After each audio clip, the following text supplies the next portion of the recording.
নমস্কার, সুরমা বার্তায় আপনাদের স্বাগত জানাই। আমি প্লাবন। এবারে দেখে নিচ্ছি সংবাদ শিরোনাম। লাভ জেহাদ, নিজের পরিচয় গোপন করে হিন্দু তরুণীকে বিয়ে ও অকথ্য নির্যাতনের অভিযোগ নিলামবাজারের আব্দুল হকের বিরুদ্ধে।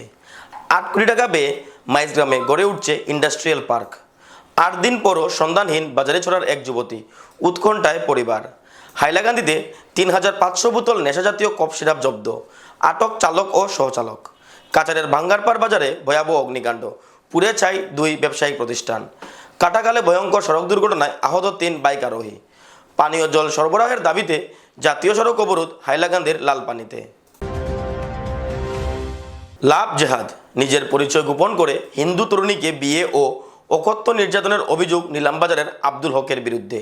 নিজের আসল নাম এবং ধর্ম গোপন করে এক হিন্দু তরুণীকে প্রেমের জালে ফাঁসিয়ে বিয়ে এবং পরবর্তীতে অমানবিক নির্যাতনের এক চাঞ্চল্যকর অভিযোগ উঠেছে শ্রীভূমি জেলার নিলামবাজার থানা এলাকার রানীগ্রামের আব্দুল হক নামের যুবকের বিরুদ্ধে। এ মর্মে একটি লিখিত অভিযোগ দায়ের করেছেন ভুক্তভোগী তরুণী। অভিযোগ, আব্দুল হক নামের যুবক রাজদেব ছদ্মনাম ব্যবহার করে তামিলনাড়ুতে কর্মরত ওই তরুণীর সাথে প্রেমের সম্পর্ক গড়ে তোলে। এরপর মন্দিরে একটি ভুয়ো বিয়ের অনুষ্ঠান করে গত 4 মাস ধরে তাকে যৌন নিপীড়ন ও ধর্ষণ করা হয় বলে তরুণীর অভিযোগ। তরুণীকে বলপূর্বক ধর্ম পরিবর্তনের জন্য চাপ দেওয়া এবং গোমাংস ভক্ষণে বাধ্য করা হয়েছে। টাকা, স্বর্ণালঙ্কার হাতিয়ে নেওয়া এবং নিয়মিত মারধর করা হয়েছে বলেও ভুক্তভোগী মহিলাটির দাবি। গোপন ভিডিও রেকর্ড করে ব্ল্যাকমেল করা এবং পুড়িয়ে মারারও হুমকি দেওয়া হয় ভুক্তভোগী ওই মহিলাকে। বর্তমানে প্রাণভয় আসামে ফিরে এসে অভিযুক্তের বিরুদ্ধে কঠোর আইনি ব্যবস্থার দাবি জানিয়েছেন ওই তরুণী। মোৰ লগত হৈছিলে মোৰ নামটো পম্পী শইকীয়া, মোৰ ঘৰ হৈছে গোলাঘাট। মই চেন্নাইত বাহিৰত গৈ পানি আছিলোঁগৈ। এজন ল'ৰাৰ লগত মোৰ পৰিচয় হৈছিলে ৰাজ নামৰ, ৰাজদেৱ বুলি কৈছিলে। সি কোন? সি আচলতে আছিলে মুছলিম ল'ৰা, তাৰ নামটো আব্দুল হক। পিছত গম পালোঁ যে সি মুছলিম হয় বুলি। তাৰপিছত মই তাৰ লগত ৰিলেশ্যনত অহাৰ পিছত, বিয়া পতাৰ পিছত সব কথাখিনি মই তাৰ গম পাই গ'লোঁ। তাৰপিছত মুছলিম বুলি গম পোৱাৰ পিছত সি মোক বহুতখিনি মানসিক অত্যাচাৰ কৰিলে।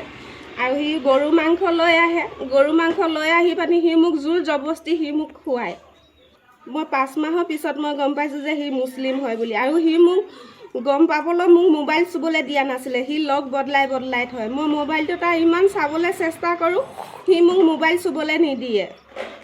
এদিন সি ডিউটিৰ পৰা নাইট ডিউটি কৰি পানি আহি পানি সি টোপনি গুচি গ'ল। গুচি যোৱাৰ পিছত মই যে চালোঁ যে লগ খুলি পানি সি মুছলিম হয়। তাৰপিছত মই গম পোৱাৰ পিছত সি মোক মুছলিম বুলি, মই গৰু মাংস লৈ আহি পানি মোক জোৰ জবস্তি সি মোক খুৱায়। উত্তর করিমগঞ্জের মাইজগ্রামে ইন্ডাস্ট্রিয়াল পার্কের শিলান্যাস। 8 কোটি টাকার প্রকল্পে গড়ে উঠবে শিল্প অবকাঠামো। উত্তর করিমগঞ্জের মাইজগ্রাম এলাকায় একটি বৃহৎ ইন্ডাস্ট্রিয়াল পার্ক নির্মাণের কাজের শুভ শিলান্যাস অনুষ্ঠিত হয়েছে মঙ্গলবার। প্রাক্তন বিধায়ক তথা রাজ্যসভার সাংসদ মিশনরঞ্জন দাসের উপস্থিতিতে প্রায় 8 কোটি টাকা ব্যয়ে এই প্রকল্পের আনুষ্ঠানিক সূচনা করা হয়। প্রায় 32 বিঘা জমি জুড়ে নির্মিত হতে চলেছে এই ইন্ডাস্ট্রিয়াল পার্ক। শিলান্যাস অনুষ্ঠানে বক্তব্য রাখতে গিয়ে প্রাক্তন বিধায়ক তথা প্রাক্তন রাজ্যসভার সাংসদ মিশনরঞ্জন দাস জানান, তিনি যখন আসাম ইন্ডাস্ট্রিয়াল ডেভেলপমেন্ট কর্পোরেশনের চেয়ারম্যান ছিলেন তখন 2018 সালে উত্তর করিমগঞ্জে একটি ইন্ডাস্ট্রিয়াল পার্ক স্থাপনের প্রস্তাব অনুমোদন করা হয়। পরবর্তীতে 2020 সালে প্রশাসনের পক্ষ থেকে প্রয়োজনীয় জমি প্রদান করা হয় এবং 2023 সালে এই প্রকল্পের জন্য 8 কোটি টাকা বরাদ্দ করা হয়। তিনি আরও জানান, পার্কের আওতায় এআইডিসির একটি প্রশাসনিক ভবন এবং একটি ট্রেনিং সেন্টার নির্মাণ করা হবে। এর ফলে স্থানীয় যুবকদের দক্ষতা উন্নয়নের সুযোগ সৃষ্টি হবে এবং শিল্পোদ্যোগ গড়ে ওঠার মাধ্যমে এলাকায় কর্মসংস্থানের নতুন দিগন্ত উন্মোচিত হবে। প্রকল্পটি বাস্তবায়িত হলে উত্তর করিমগঞ্জের সামগ্রিক অর্থনৈতিক উন্নয়ন ত্বরান্বিত হবে এবং ক্ষুদ্র ও মাঝারি শিল্পের বিকাশে গুরুত্বপূর্ণ ভূমিকা রাখবে বলেও আশা প্রকাশ করেন তিনি। স্থানীয় বাসিন্দারাও এই উদ্যোগকে স্বাগত জানিয়ে দ্রুত কাজ সম্পন্নের দাবি জানান। মাইজগ্রামে একটি ইন্ডাস্ট্রিয়াল স্টেট বা ইন্ডাস্ট্রিয়াল পার্কের শিলান্যাস করলাম। এই প্রজেক্টে 8 কোটি টাকা মঞ্জুর হয়েছে। আর এই কাজের বরাদ্দ পেয়েছেন অরূপ দাহাতিয়া মহোদয়। তো আজকে তারই উদ্যোগে এখানে শিলান্যাস হলো। তিনি চাইছিলেন যে যত শীঘ্র শিলান্যাসটি হয়, কাজটি তাড়াতাড়ি তিনি আরম্ভ করতে পারবেন। এই যে জমি এখানে 32 বিঘা জমিতে এই ইন্ডাস্ট্রিয়াল স্ট্রিট বা ইন্ডাস্ট্রিয়াল পার্ক হবে। এই 32 বিঘা জমির জন্য আমি চেষ্টা আরম্ভ করি। আমি এআইডিসির চেয়ারম্যান থাকাকালীন 2017 ফেব্রুয়ারি মাসে আমি এআইডিসির চেয়ারম্যানের দায়িত্ব নিই এবং 18 ইংরেজিতেই আমি করিমগঞ্জের উপায়ুক্ত, তখনকার তিনি ছিলেন আম্বামুতান এমপি মহোদয়, তিনি জায়গা দিয়ে দেন। 2000-এর করোনাকালেই এই জায়গাটুকু আমরা পাই। 32 বিঘা জমি, তার সঙ্গে আরও 19 বিঘা জমি মাইজগ্রাম কুরকুরি বস্তিতে। ওটা ছিল কোল্ড স্টোরেজ এবং কোল্ড চেইন প্রজেক্টের জন্য, এটা ছিল ফুড পার্ক বা ইন্ডাস্ট্রিয়াল পার্কের জন্য। তো ওটা এখনও পর্যন্ত কোনো কিছু এগোয়নি, যেটা কোল্ড চেইন এবং কোল্ড চেইন প্রজেক্টের জন্য। আর এটা ইন্ডাস্ট্রিয়াল পার্কের এটা মঞ্জুর হয়েছে, ফান্ড পেতে অনেক দিন দেরি হয়েছে। ফান্ডটা মঞ্জুর হয়েছে 2023 ইংরেজিতে, এবং এটা করতে করতে প্রজেক্ট রিপোর্ট গভর্নমেন্ট অফ ইন্ডিয়ার ম্যাচিং শেয়ার পেতে একটু দেরি হয়েছে। স্টেট গভর্নমেন্টের শেয়ারের এটা মিল করে দিতে লাগে, কারণ এটা শেয়ারে কাজ হয় গভর্নমেন্ট অফ ইন্ডিয়া এবং আসাম গভর্নমেন্ট মিলে হয়। এটা এমএসএমই মাইক্রো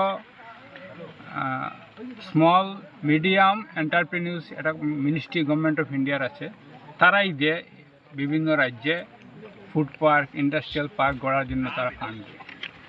তো এটা আসাম গভর্নমেন্ট সেন্ট্রাল গভর্নমেন্টের ম্যাচিং শেয়ারে এটা কাজ হয়। দুটা শেয়ার মিলিয়ে 8 কোটি টাকার এটা প্রজেক্ট। এখানে পুরাপুরি এই 32 বিঘা জমি বাউন্ডারি ওয়াল করা হবে। এটা টিলা আপ ডাউন ল্যান্ড আছে, এটাকে সমতল করা হবে।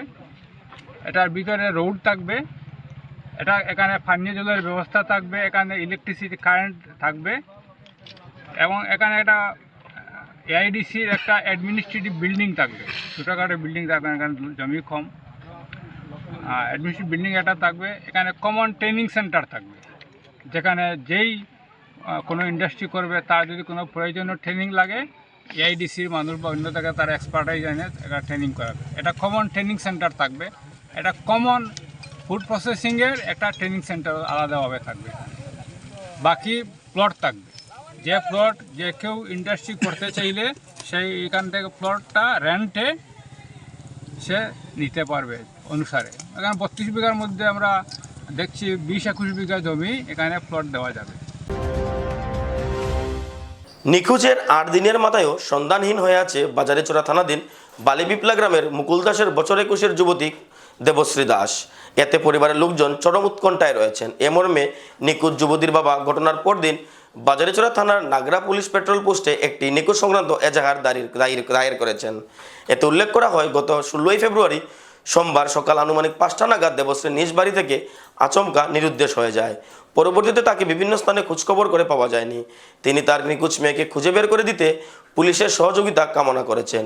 এ মর্মে সোমবার নিখোঁজ মেয়ের পিতা সাংবাদিকদের সামনে জানান যে বর্তমানে ওনার মেয়ের সঙ্গে থাকা মোবাইলটিও সুইচ অফ রয়েছে, ফলে তারা চরম উৎকণ্ঠায় রয়েছেন। নিখোঁজ যুবতীর গায়ের রং ফর্সা, উচ্চতা 5 ফুট 3 ইঞ্চি। তাকে কোথাও পাওয়া গেলে 8099569524 নতুবা স্থানীয় পুলিশে খবর দেওয়ার অনুরোধ জানান অসহায় পিতা মুকুল। তো 16 তারিখ সকালে ভোরবেলা উঠার পরে দেখা যায় আমার 2 নম্বর মেয়ে গড় নাই। খোঁজাখুঁজি করার পরে দেখা গেল আর তো গড় খোঁজ পাওয়া যায় না। হইতে তো নাই বাক্কা আশপাশ খুঁজাইলাম, খুঁজাইয়া পরে আত্মীয় স্বজনের আরও ফোন করিয়া কোনো সন্ধান না পাওয়ায় পরে আমরা নাগরার থানা দিয়া আমি মেশিন এন্ট্রি দিছি। দেবশ্রী দাস। কি? দেবশ্রী দাস। বয়স কত? বয়স 21 বছর। বাসা বালিপিপলা। আমার নাম মুকুল দাস। আমার মেয়ের খোঁজ বাইর করিয়া দেওয়া যে কোনো অবস্থায় দেওয়ার লাগে লইয়া হয়ে যায় প্রায় 8 দিন হয়ে যায়। হাইলাকান্দিতে 3500 বোতল নেশাজাতীয় কফ সিরাপ উদ্ধার, আটক 2 চালক সহচালক। রামনাথপুর থানার পুলিশের অভিযানে 24 কার্টুন নিষিদ্ধ কফ সিরাপ বাজেয়াপ্ত, গাড়ি সহ ধৃত চালক ও সহচালক। হাইলাকান্দিতে নেশার বিরুদ্ধে বড়সড় অভিযান পুলিশের। 3500 বোতল কফ সিরাপ সহ আটক 2।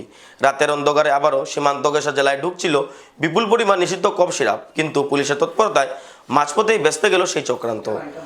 হাইলাকান্দি জেলার রামনাথপুর থানা এলাকায় সোমবার গভীর রাতে নেশাবিরোধী বিশেষ অভিযানের নামে পুলিশ থানার ওসির নেতৃত্বে বিশাল পুলিশ বাহিনী গোপন সূত্রের ভিত্তিতে অভিযান চালিয়ে 24 কার্টুনে রাখা 3500 বোতল বিভিন্ন ব্র্যান্ডের নেশাজাতীয় কফ সিরাপ উদ্ধার করতে সক্ষম হয়। পুলিশ সূত্রে জানা গেছে, পাচারের কাজে ব্যবহৃত AS01 LC 1424 নম্বরের একটি গাড়িও আটক করা হয়েছে। ঘটনাস্থল থেকেই গ্রেপ্তার করা হয় গাড়ির চালক মাতিয়াস এ সাংমা এবং সহচালক সিলমান মারাককে। ধৃত দুজনই মেঘালয়ের বাসিন্দা বলে জানা গেছে। উদ্ধার হওয়া কফ সিরাপের আন্তঃরাষ্ট্রীয় কালোবাজারি মূল্য আনুমানিক 30 থেকে 35 লক্ষ টাকার মধ্যে হতে পারে বলে প্রাথমিকভাবে অনুমান করেছে পুলিশ। ধৃতদের বিরুদ্ধে NDPS আইনে মামলা রুজু করে জিজ্ঞাসাবাদ শুরু করেছে। কাচারের ভাঙ্গারপাড় বাজারে ভয়াবহ অগ্নিকাণ্ড, পুড়ে ছাই 2 ব্যবসায়িক প্রতিষ্ঠান, কয়েক লক্ষ টাকার ক্ষয়ক্ষতি। স্থানীয়দের তৎপরতায় রক্ষা পেল বিস্তীর্ণ এলাকা। কাচার জেলার ভাঙ্গারপাড় বাজারে গভীর রাতে সংঘটিত হলো ভয়াবহ অগ্নিকাণ্ডের ঘটনা। আগুনে সম্পূর্ণভাবে ভস্মীভূত হয়ে যায় একটি ফার্নিচারের দোকান এবং একটি ওয়েল্ডিংয়ের দোকান। রাত প্রায় 12টা নাগাদ বাজারের একটি ফার্নিচারের দোকানে হঠাৎ আগুনের সূত্রপাত হয়। মুহূর্তের মধ্যেই আগুনের লেলিহান শিখা গ্রাস করে পুরো দোকানটি। পরে আগুন ছড়িয়ে পড়ে পাশের আরও কয়েকটি ব্যবসায়িক প্রতিষ্ঠানে। ঘটনাটি চোখের সামনে দেখে এলাকা জুড়ে চরম আতঙ্কের সৃষ্টি হয়।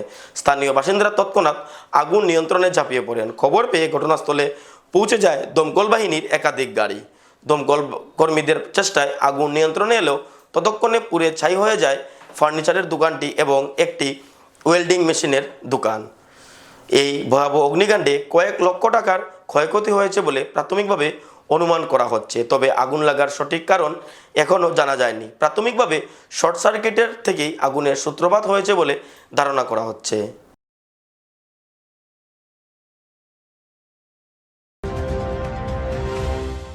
এবারে নিয়ে নিচ্ছি বিজ্ঞাপন বিরতি, ফিরে আসছি বিরতির পর। বিভিন্ন আধুনিক ও আকর্ষণীয় টাইলসের সম্ভার নিয়ে শ্রীভূমিতে উপস্থিত প্রিয়া টাইলস। আপনার ঘরকে অতি সুন্দরভাবে সাজিয়ে তুলতে আজই চলে আসুন প্রিয়া টাইলসে এবং নিয়ে যান অত্যাধুনিক টাইলস।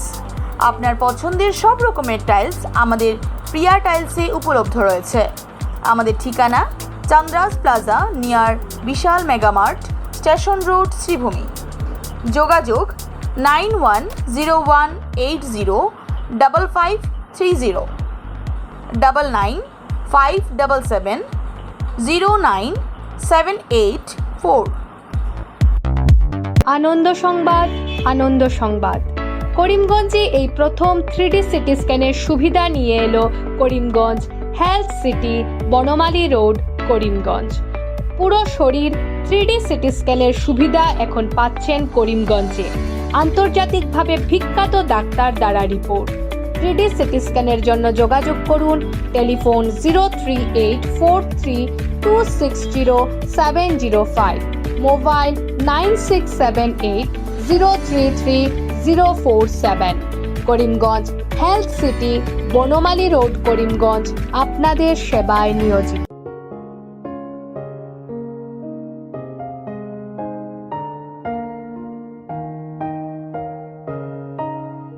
চিকিৎসা সেবায় নতুনত্ব নিয়ে হাজির নিউ লাইফলাইন হাসপাতাল। অত্যাধুনিক প্রযুক্তিতে এখানে pinhole surgery, gallbladder, appendix surgery করা হয়।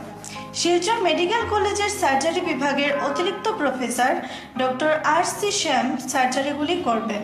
তাছাড়া তিনি প্রতি শনিবার বিকেল 3টে থেকে OPD-তে রোগী দেখবেন। রয়েছেন শিশুরোগ বিশেষজ্ঞ doctor Gulzar হোসেনও।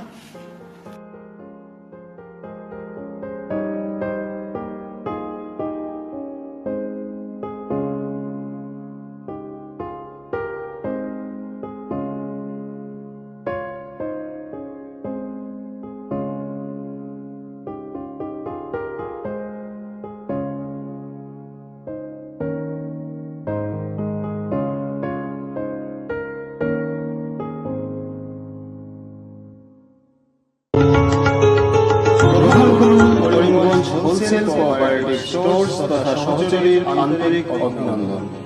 Karimganj wholesale cooperative স্টোর্সের নিয়ন্ত্রণাধীন স্টেশন রোডস্থ বিভাগীয় বিপণী সহযোগী নতুন উদ্যোগে সমৃদ্ধ হয়ে জনগণের সেবায় এগিয়ে এসেছে। তুলনামূলক কম মূল্যে নিত্য প্রয়োজনীয় দ্রব্য সামগ্রীর যোগান অব্যাহত রাখতে সহযোগী কর্তৃপক্ষ বদ্ধপরিকর। জেলার সমবায় আন্দোলনকে জোরদার করে তোলার ক্ষেত্রে করিমগঞ্জ হোলসেল কোঅপারেটিভ স্টোর্স তথা সহযোগী কর্তৃপক্ষ সকলের আন্তরিক ও সক্রিয় সহযোগিতা কামনা করি। নতুন আঙ্গিকে বাস্তব পরিকল্পনা নিয়ে সহযোগী স্টেশন রোড করিমগঞ্জ আপনাদের সেবায় সদা প্রস্তুত। স্বাস্থ্য সংক্রান্ত বিষয়ে খরচের কথা ভেবে চিন্তিত হচ্ছেন? এখন আর চিন্তার কোনো কারণ নেই, কারণ আপনাদের সেবায় এসে উপস্থিত হয়েছে জীবনজ্যোতি হাসপাতাল। এখানে অনেক কম খরচে আপনি পেয়ে যাবেন অনেক অভিজ্ঞ চিকিৎসকদের দল।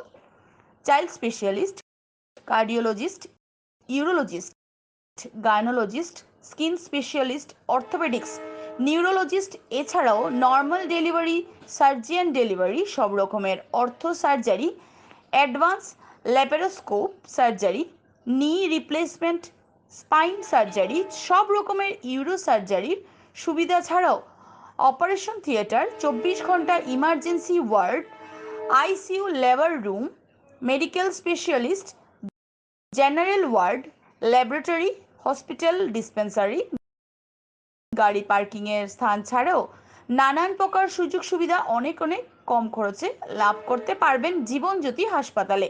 তাই আর দেরি না করে আজই চলে আসুন। যোগাযোগের নম্বর 7637062954, 8638048459।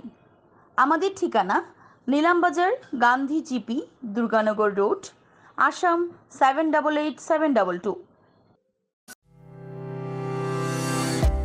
Barak diagnostic centre. এখানে digital ECG, digital EEG, digital x-ray, computerised pathology, microbiology, histopathology, colour doppler sonography, chamber home collection ইত্যাদি করা হয়। আমাদের প্রতিষ্ঠান সকাল 7টা থেকে রাত্রি 9টা পর্যন্ত খোলা থাকে। প্রতিদিন সকাল 8টা থেকে সোনোগ্রাফি করা হয়। যোগাযোগ Barak diagnostic centre, settlement road. যোগাযোগের নম্বর 03843273151, 7086376822, 9401325290। হাইলাকান্দির কাটাখালে ভয়ঙ্কর সড়ক দুর্ঘটনায় আহত 3 বাইক আরোহী। সোমবার রাতে এই দুর্ঘটনা সংঘটিত হয়। কাটাখাল সিনিয়র বেসিক স্কুল সংলগ্ন এলাকায় দুটি বাইকের মুখোমুখি সংঘর্ষ ঘটে। এতে একটি বাইকের বকরিহারের প্রথম গণ্ডে নজমুল হাসান ও অপর বাইকের বাইক আরোহী 5 গ্রাম দাস কলোনির সুদীপ দাস ও প্রদীপ দাস গুরুতরভাবে জখম হন। দুটো বাইকের মুখোমুখি সংঘর্ষ হওয়ায় এতে 3 বাইক আরোহী রাস্তায় ছিটকে পড়েন। গুরুতর আহত হন বাইক আরোহীরা। পরে ঘটনাস্থলে কাটাখাল আউটপোস্টের পুলিশ এসে পৌঁছে আহতদের উদ্ধার করে স্থানীয় কালীনগর সরোজিনী প্রাথমিক চিকিৎসা কেন্দ্রে প্রেরণ করা হয়। অবস্থা বেগতিক থাকায় আহতদের শিলচর মেডিকেল কলেজে হাসপাতালে পাঠানো হয়। অনুমানিক 7টা বাজে তখনই আমরা বাসায় ছিলাম। হঠাৎ রাস্তার মধ্যে একটা আকস্মিকভাবে শব্দ একটা হলো। শব্দ হওয়ার পর আমরা সবাই ঘর থেকে বেরিয়ে দেখি যে 2টা পালসার বাইক, একটা শিলচরগামী যাওয়ার পথে আর একটা করিমগঞ্জ গামী যাওয়ার পথে ছিল। দুটা সামনাসামনি সংঘর্ষ ফলে দুটা বাইকটা ছিটরে রাস্তায় পড়ে। তৎক্ষণের মধ্যে আমরা পুলিশ প্রশাসনকে খবর দেই। খবর পাওয়ার পর লগে লগে পুলিশ প্রশাসন এসে তাকে উদ্ধার করে এবং আমার গ্রামবাসীরা উদ্ধার করে হসপিটালে নিয়ে যাওয়া হয়। এবং হসপিটাল যাওয়ার পর ডক্টর সাহেব তারা রেফার দেন শিলচর মেডিকেল কলেজ। না ওই নিহতের খবর এখন পর্যন্ত আসেনি। সুদীপ দাস, আমরা শিলচর দিক থেকে যাওয়া আসলাম পাতি। বাসা কোন জায়গা? ফাজগাম। আপনারা কয়জন আসলে? 2জন। কে কে আসলে? আমি আর আমার বন্ধু। কে নাম কি? প্রদীপ দাস। প্রদীপ দাস। বাসা? ফাজগাম। আমরা চাইলাম বাইক লিয়া, আরেকটা বাইক ওভারটেক করে আসলাম, আমরা বাইক আমার দিতে আসছিল। হাইলাকান্দি জেলার লালপানি এলাকায় স্থানীয় বাসিন্দাদের পথ অবরোধে 6 নং জাতীয় সড়কে যান চলাচল থমকে গেল। দীর্ঘদিন ধরে লালপানি অঞ্চলে বন্ধ পানীয় জল সরবরাহ ব্যবস্থাকে কেন্দ্র করে ক্ষোভে ফেটে পড়েন এলাকাবাসী।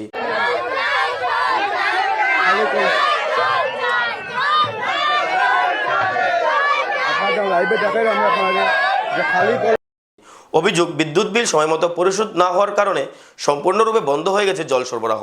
ফলে প্রায় 1 মাস ধরে বিশুদ্ধ পানীয় জলের অভাবে চরম দুর্ভোগ পোহাচ্ছেন স্থানীয়রা। বিকল্প কোনো পানীয় জলের ব্যবস্থা না থাকায় পরিস্থিতি ক্রমেই সংকটজনক হয়ে উঠেছে। এলাকাবাসীর আশঙ্কা, দীর্ঘদিন ধরে বিশুদ্ধ পানীয় জলের অভাব চলতে থাকলে ডায়রিয়া সহ বিভিন্ন জলবাহিত রোগ ছড়িয়ে পড়ার সম্ভাবনা রয়েছে। অবরোধকারীদের দাবি, অবিলম্বে পানীয় জল সরবরাহ ব্যবস্থা পুনরায় চালু করতে হবে, অন্যথায় বৃহত্তর গণ আন্দোলনের পথে হাঁটার হুমকি দিয়েছেন তারা। এদিকে অবরোধের জেরে 6 নম্বর জাতীয় সড়ক তীব্র যানজটের সৃষ্টি হয়। বহু যানবাহন দীর্ঘক্ষণ আটকে পড়ে থাকে। প্রশাসন কি পদক্ষেপ গ্রহণ করে এখন সেদিকেই তাকিয়ে রয়েছেন লালপানি এলাকার বাসিন্দারা।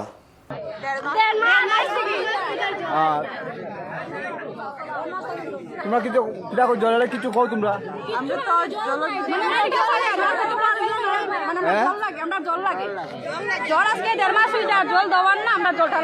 জল লাগে আর জল যদি দেওয়াই না মানে রাস্তা বন্ধ, 1 মাস লাগে রাস্তা বন্ধ হইব, বড় বড় গাছ আছে রাস্তা চলে গেছে। আজকে আমরা 1.5 মাস থাকিয়া আমরা লালপানি, নিষ্কর, গ্রাম থান আমরা 3টা পিএইচি টোটালি বন্ধ। কারণ হইছে পিএনআরডি ডিপার্টমেন্টে টাকা দেন না, কারেন্ট আপনার বিদ্যুৎ বিভাগে, এইটার লাগিন কারেন্ট বন্ধ। আজকে আমরা ডিসি স্যারও গিয়া দিছি, আমরা একটা অ্যাপ্লিকেশন দিছি, সিও ম্যাডামরেও কইছি, আমরা সার্কুল ম্যাডামরেও কইছি, কিন্তু আজকে 1.5 মাস হয়ে গেছে, কোনো আমরা সমস্যার সমাধান হয়েছে না। এইটার লাগিন আজকে গ্রামে এই ডায়রিয়া বা জলের কারণে নানান সমস্যা মানে অসুখ এটা উঠিয়ার, তা আমরা এটার লাগিন পাবলিকে আমরা আরও 10 দিন বাড় চাইয়া আজকে আমরা রাস্তা অবরোধ করলাম। সুরমা বার্তা এ পর্যন্তই। আগামীকাল আবারও দেখা হবে একই সময়ে একই চ্যানেলে। নমস্কার।